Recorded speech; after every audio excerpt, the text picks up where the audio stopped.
Now, to follow the sequence of an enemy raid, what we're going to do is we're going to look at the flowcharts again, but we're going to switch to the enemy raid flowchart. And the first thing we're going to look at is going to see if there's any bonus raid counters that we're going to add to the enemy. And the first thing you check is the ferocity of your families. The ferocity value of a family is the number on the lower right-hand side of your family counter. For example, family A in Shiprock has a +1 on the left and a 0 on the right. The number on the left is its evasion modifier, and the higher the better. The number on the right is its ferocity, which is currently at 0. That's the lowest ferocity you can possibly have with a family. As your families become more ferocious, the enemy will become more ferocious in response to that. Since all of our families are ferocity 0, no bonus raid markers are added to Santa Fe. Next thing we're going to do is we're going to double check our outpost situation. If you have a family in the same raid box containing an outpost, bad things happen. Fortunately, we don't have that situation. So we go to the next box on the enemy raid flow chart.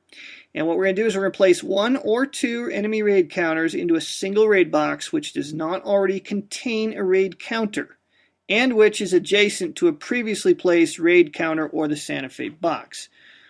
Put it shortly, here's what's going to happen. Raid counter is going to be placed in raid box 1, which is adjacent to Santa Fe. The next raid counter would then be placed in box 2, and so forth. And so the raid counters are going to show the progress of an enemy column. The number of raid counters is essentially the movement point rating, in a sense, of the enemy column that's coming after your people. Continuing with the flow chart, the player, after a single raid counter, or sometimes you'll have to place 2 raid counters, and we'll get to when that would happen. In this case, only 1 needed to be placed. The player is given the opportunity to do a reaction. What I'm going to do here in reaction to this is I'm actually going to spend 1 action point in order to place a harass counter into raid box 2 of Shiprock, which is an empty box. It has to be an empty box in order to place a harassment counter. And what that will do is it's going to slow the enemy down. So, looking at the flow chart now, we've done our player reaction. It asks me if I successfully negotiated or ambushed. Well, I didn't. We didn't do either of those things. So, it asked me, is the newly placed raid counter in the same box as a family? No. Are there still raid counters in Santa Fe? Yes. So now we go back to raid counter placement again. And this time, if you want to place a raid counter, if the raid counter has to go into a box containing either corn or a harass counter, you must place 2 enemy raid counters. So that's where it has to put 2. We have to put 2 of them in there. And of course, following the flow chart from here, we didn't ambush or negotiate. The raid counters are not in the same box as a family. Are there still raid counters in Santa Fe? No. So that means the raid is going to end, and we're going to remove the raid counters from those raid boxes. We're also going to remove the harassment counter. And if there was any corn that the enemy entered, that would be removed at this time. If no raid counters ever entered a raid box containing a family, we execute outpost expansion. What that means is that mission counter is going to creep up the raid track. It's going to go into raid box 2, and we will lose 1 culture point. The reason that outposts diminish your culture as they expand or persist on your land is the influence that those outposts brought with them. The missions represent aggressive attempts to evangelize the natives using very, very unsound and very unchristian-like methods, to say the least. They also represent the encroachment of foreign culture upon the native culture. The introduction of bad elements of that European culture, including alcohol and whatnot.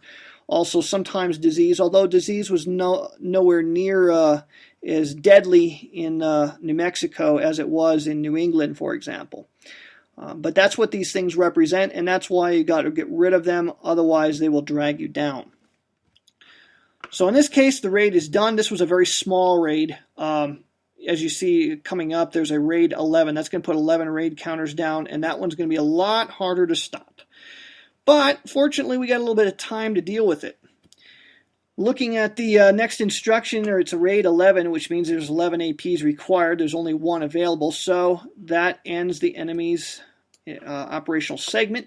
All of the counters on the active column then shift to the top, they maintain their order, filling the topmost boxes. Then those on the inactive column slide down to the left and up to fill the empty boxes on the active column. And you may notice that the order slightly changed. One other thing about the instruction counters, some of them have a black stripe. What that represents is instructions that are permanent and will not change. Your intel on those is 100% sound. So if you roll a 1 to see if any instructions flip, if you roll a 1 now, it's not going to flip that RAID 11. That black stripe boy will always remain face on its current face side. So that ends the enemy's half of the operation segment. And obviously we took our time with that. Once you start playing the game a bit, a raid that's a level 3 raid at this stage of the game, you'd actually whip through pretty quick. And now we come to our half of things. So now it's the player's operational segment. And what I want to do here is I want to do planning. So what I'm going to do is a planning operation allows you to take the card and put it into your hand. The advantage here is twofold. One is it's got a die roll symbol of a 6, which means I can turn any die roll I want into a 6, which is very valuable. Or if I take passage of time, I can convert that card into an elder, which is very advantageous. So I always like to plan whenever possible whenever I get a operations card with an elder symbol on it. So what I'm going to do here is I'm going to do planning, and the first thing you do is you take all your elders on the elder display and they shift one box to the right, bringing them closer to death, but at the same time making them more capable. For each elder on the elder display, I then add one action point on the action points track. So now I've got 5 APs to deal with. Next thing I can do is I can take elder actions for free. It means it doesn't cost APs. And to do so, I'm going to take each elder can do one elder action. To do so, they have to roll a die, and the die roll has to be less than or equal to his death check rating, which is the number below the box that elder occupies. You can have more than one elder in those boxes, by the way. All right, so the elder on the far right, I'm going to need a, 1 through 3 will succeed with him. So what I'm going to try to do here is I'm going to take family C back here, and I'm going to try to make them more ferocious. So we're basically having, the elders are trying to convince this particular family to become more warlike. And I rolled a 5, which means it failed. Nothing happens. I'll try the same thing with this elder, but I need a 1 or a 2. He's not as well respected yet. And I roll a 6, which stinks. And our last attempt is with this dude. And again, I need a 1 or a 2. And boy, I hope I can roll these 6s later. Shoot, I think I wasted all my 6s. So none of those succeeded. Had they succeeded, his ferocity would then increase, and I would have gained 1 military point back. But such is life, such is luck here. Next thing I can do is I can spend an action point in order to use one of my women to create a trade goods counter, but presently I don't have any in the out of play box. I've built all the trade goods I can build at the moment. Similarly, I could spend an action point to use one of my men to engage in tribal diplomacy or tribal warfare. The function of that, or the purpose behind that, would be to get enemy instructions that feature a Ute raid or a Comanche raid off of the active column. Presently, there are no Ute raid or Comanche raid counters on the active column of the enemy display, so I'm not going to need to do any of that. So that is going to be it for my planning operation. The operation ends by having the cubes in the recovery box on the map go back into a cup or a bag, and then any cubes in the raided box slide down to the recovery box. See, as you raid New Mexico, you pull cubes out.